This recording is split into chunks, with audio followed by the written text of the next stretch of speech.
Okay mga padreng, at welcome back na naman sa akin channel, Rosie Gremlimba. So bahala na kayong umintindi kung ano man yan. Ang issue ng kanyang motor, naubusan daw ng andar. Pag tinatadyakan, lusot yung kanyang kicker. Ibig sabihin, pag malambot na ganyan, hindi umiikot yung kanyang magneto. Kasi pag umiikot yung magneto, automatic iikot na rin yung kanyang makina. Pag ganyan ang issue, ang una natin gagawin, buksan na natin kagad dito sa parting flat side. So bago natin buksan yan, i-drain na muna natin yung kanyang langis. O ayan, shoutout muna tayo kay OMG. Ayan, shoutout to OMG! Ayan, o, banatan na natin yan.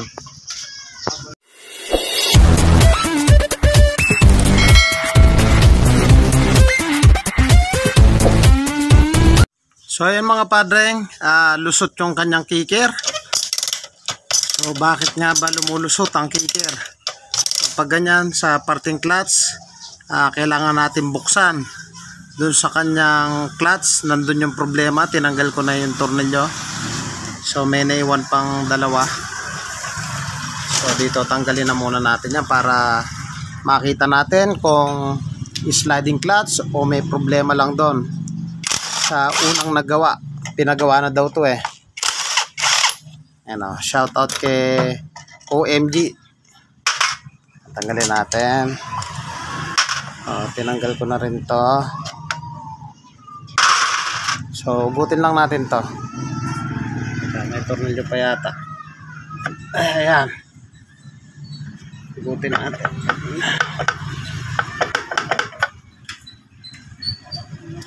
Ayan.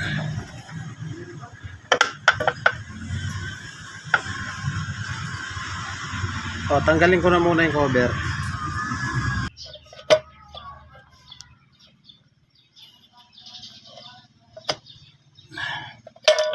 So ayan, natanggal na natin yung kanyang cover. So ang issue ng motor ni Padreng, lusot yung kicker. So ito, tama naman. Ito, merong spring to sa loob. May spring yan sa loob. So okay naman. So tanggalin natin to, 4 na piraso. So bago natin tanggalin, balik na muna natin yung kicker. Alamin natin kung bakit lusot yung kanyang kicker. So check natin, dapat po iikot ito. Iikot yan. Pag tinadyakan natin, try natin. Ayan o. Madaling salita, hindi niya napapaikot yung makina. Itong motor na to, binaba na daw tong kalahati. Marahil dito, hindi ko lang naitanong. Siguradong ibinaba na rin nila ito. So tingnan nyo, hindi ito umiikot. Ngayon ang gawin natin, tanggalin natin yan. Tanggalin natin.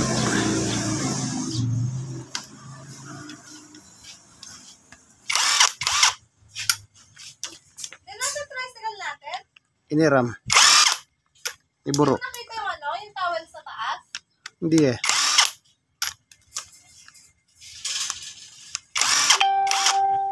Yan. Pagkatanggal natin yan, matatanggal na natin ito. So may bearing yan. So may castle. Yan.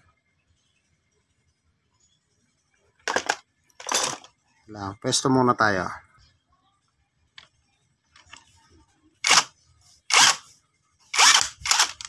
Yan, tanggal na yung castle. Tapos may washer. Tama naman yung washer. Ugutin na natin. Ayan natin kung maugot. Yun, naugot natin.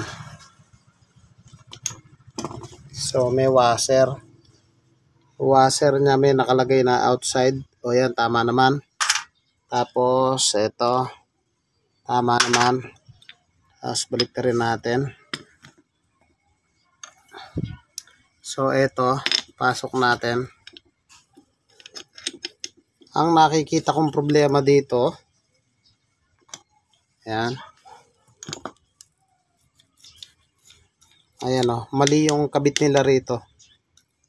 Ayan, mali yan. Dapat hindi po ganyan. Ayan. Hugutin natin tong ibabaw. Ayan o. Nahugot natin mga boss. Dapat ito, hindi natin to mahuhugot. O, ibig sabihin, mali tong kabit nito. Ayan o, nakapatong lang siya. Ayan o. Umiikot siya o. Ibig sabihin, mali po to mga boss. So, tanggalin natin. Tuturo ko sa inyo paano ikasama. Mali to. Kaya lumulusot yung kanyang kicker. Tanggalin na muna natin yung kanyang circlip.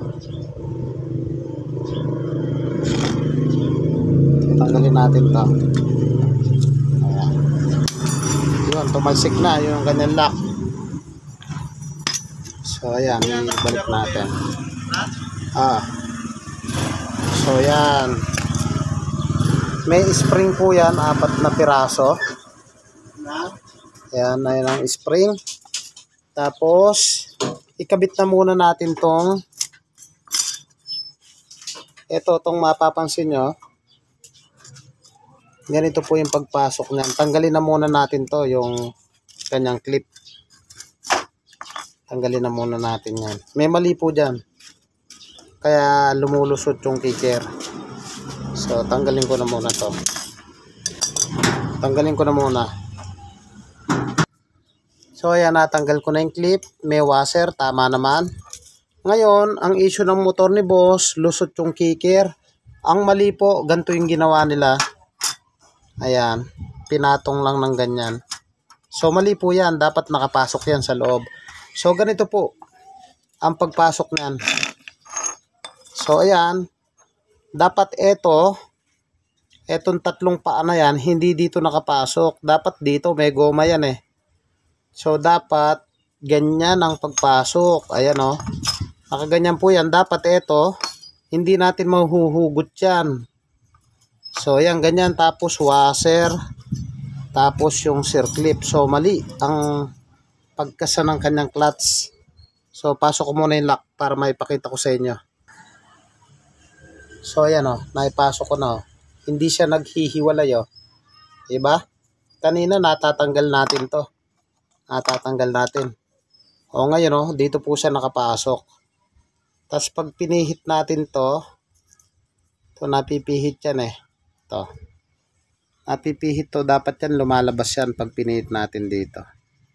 Lumalabas yan. Ay, lumalabas naman siya. So, balik na natin. Try natin balik. Tingnan natin kung makikik na natin. So, ang tamang pag-assemble po niyan, may spring 4.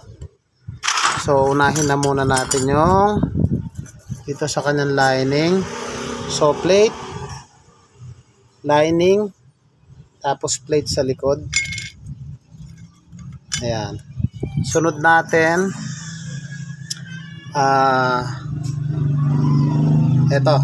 sunod natin lining. Ayan, lining, tapos plate. Okay. Teka, mali tayo dyan mga boss. Yung nasa gitna, yung nasa gitna, ulitin ko lang po, yung nasa gitna, lining. So, ayan, pasok lang natin to dun sa spring. Ayan. Tapos plate muna, lining sa ibabaw. So, ganyan. So, malilay na dampot natin. Tapos pasok natin dyan sa spring. Ayan. Pasok natin. Yon. So, napasok natin. Pwede na nating ilagay yung kanyang circlip. So, sa pagpasok nito, mga boss, madali lang naman. Ayan, ganyan lang. So, ipasok ko na muna. Madali lang naman yan. So, ayan na, ipasok ko na yung circlip. So, may kanal naman yan eh. So, ayan, ganyan o. Tumubo. So, try nating ibalik. Balik natin.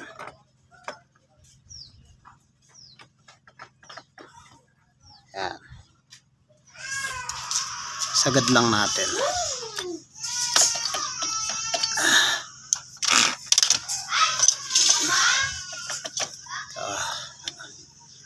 Sagad lang natin to. So yan, nasagad na natin mga padreng. Bali ang issue nito, pag tinadyakan, hindi umiikot tong ating clutch. So yan na, ibalik ko na, try natin tadyakan. Ayan o mga boss ba? Tigas umikot na Ngayon may isa pang issue to, wala daw sa timing dahil pinag-practicean nung may-ari. So ita-timing ko yan, pero hindi na natin sasama dito sa content na ito. Kasi yung pinapagawa lang niya naman, bakit daw lusot yung kanyang kicker. So yun, mali. So yan, pag napasok na natin yan, meron po yang, hanapin natin, meron yang lock. Saan? Ito, may lock po yan, ganyan. So ayan, dito pala lock, tapos may washer yan. Ito washer, makikita nyo naman outside. Ayan outside. Ayan, tapos ay nalaglag. Ito yung castle nut natin. So hindi ko naigpitan kasi lilinisin ko pa to ng gasolina. So pinakita ko lang po sa inyo mga padreng, hindi daw matadyakan. Nakita nyo naman sa unang video yung pagdating ng customer. Mga padreng, dito sa video na to pinakita ko lang sa inyo yung problema ng motor ni padreng. So binalik ko pa rin yung kanyang clutch lining. Pinakita ko lang sa inyo na umiikot na yung kanyang clutch. Pero pinabili ko pa rin si padreng ng bagong clutch lining. Yun ang ikakasa natin para minsanang bukas magpapalit na rin tayo ng langis. So yan, pinakita ko lang sa inyo kung paano ibalik o ikasa. So malinaw po ba tayo dyan? So magpapalit din po tayo ng clutch lining. So pinapakita ko lang yung tamang pagbabalik. So may spring po yan. Ayan, tapos yung kanyang arm. Ayan. Medyo malikot yung ating camera dahil isang kamay lang yan. Ayan. So mali po yan, nakatabingi. Ayan hindi pantay. So iaangat pa natin ng bagay. Ayan, tsaka natin lulusot. Ayan, tapat lang natin. Ayan okay na siya. So matutulak natin yan left and right. Ayan may play. So ibig sabihin good na yan. Tapos pwede na natin ayan natatadyakan mga boss. Kanina hindi matadyakan, nakita nyo naman. So ayan, pwede na natin ikabit yung cover at okay na yan. Pero hindi ko napapakita sa inyo yung nabili ni padreng na bagong clutch lining. So pinakita ko na sa inyo yung mali at yung tamang pag-assemble nyan. So ayan, papalitan din natin yan ng bagong clutch lining. So kakabit na natin yung cover nyan at okay na yan. Okay na boss? Okay na. Ayan, shout out kay paring Olen. Okay na yung motor ng kanyang anak. Ayan si Emily. So bali ang naging issue lang nito, kanya baliktad yung kanyang doon sa may clutch. Nakita nyo naman sa video, pero nagpalit na rin kami dahil medyo manipis na rin. So ayan, at okay na. Mga padreng, kung nagustuhan nyo yung ganitong tutorial at bago ka pa lang sa akin channel, huwag nyo pong kalimutan na paki-like, paki-subscribe at paki-hit na rin po yung notification bell para updated po kayo sa mga videos na ilalabas ko. Thank you po sa inyo, God bless at mabuhay po kayo.